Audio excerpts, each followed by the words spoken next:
2 বছর তো পরীক্ষা দিতে পারিনি, সারা বছর ক্লাস করেছি, ক্লাস করে পরীক্ষা দিয়েছি। আর আজকে নবীন বন্ধু যারা আছেন, আপনারা সেই গর্বিত ঢাকা বিশ্ববিদ্যালয়ের গর্বিত ডিপার্টমেন্ট ইতিহাস বিভাগের ছাত্র। আমি আরেকটা অনুরোধ করতে চাই, আমার শ্রদ্ধেয় শিক্ষক আনোয়ার স্যার এখানে আছেন, উপস্থাপকের মতো আমিও বলে ফেললাম আনোয়ার স্যার, সৈয়দ আনোয়ার হোসেন স্যার এখানে আছেন। আমি একটা বিষয় এমফেসাইজ করব, সেটা আমার পার্সোনাল এক্সপিরিয়েন্সের আলোকে। সেটা হলো প্রতিদিনের ক্লাস করা, রীতিমতো ক্লাস করা, রেগুলার ক্লাস করা। কেন এটা বলছি? আমি অনার্স ফাইনাল ইয়ার যখন পরীক্ষা দিব, তখন সৈয়দ আনোয়ার হোসেন স্যার চেয়ারম্যান ছিলেন।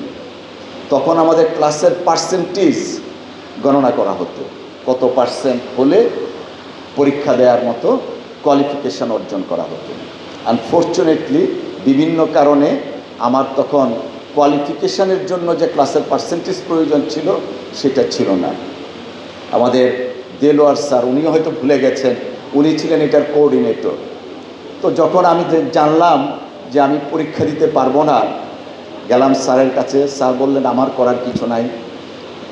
গেলাম চেয়ারম্যান স্যারের কাছে, চেয়ারম্যান স্যার বললেন যে আমি অ্যালাউ করব না তোমাকে।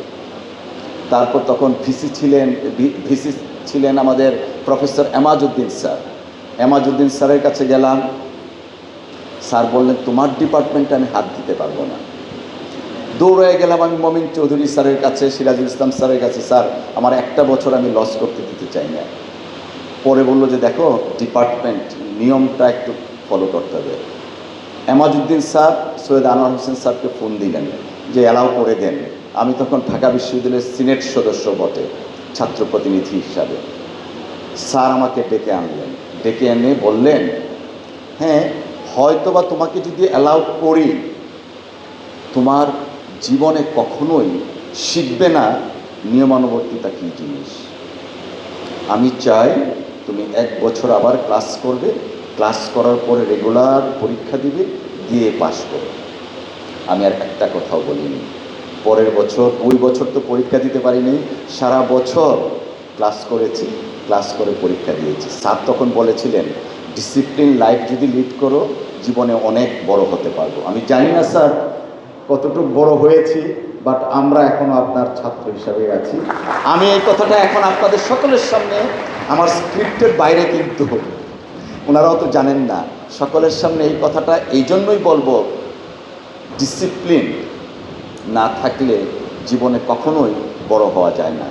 সেই দিন স্যার আমাকে বলেছিলেন, এই ডিপার্টমেন্টের স্টুডেন্ট ব্যারিস্টার জমিরুদ্দিন সিরকার, উনি তখন শিক্ষামন্ত্রী ওই সময়ে, তার পরবর্তীতে স্পিকার হয়েছিলেন। তো এই ডিপার্টমেন্টের একটা ঐতিহ্য আছে আলাদা।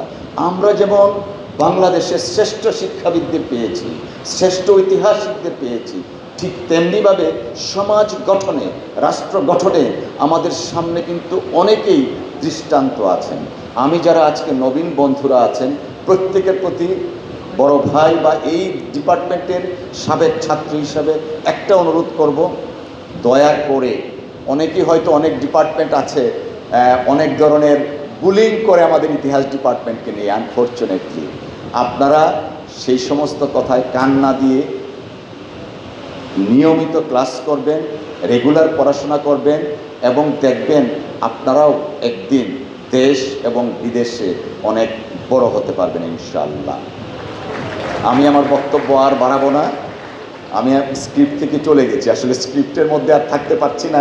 স্যারকে দেখে ইমোশনাল টাচ আমাদের সকলের, আমাদের যারা শিক্ষক ছিলেন বা এখনও আছেন, we learn so many things from them. I am honoured and privileged to be here today in front of them, delivering few words.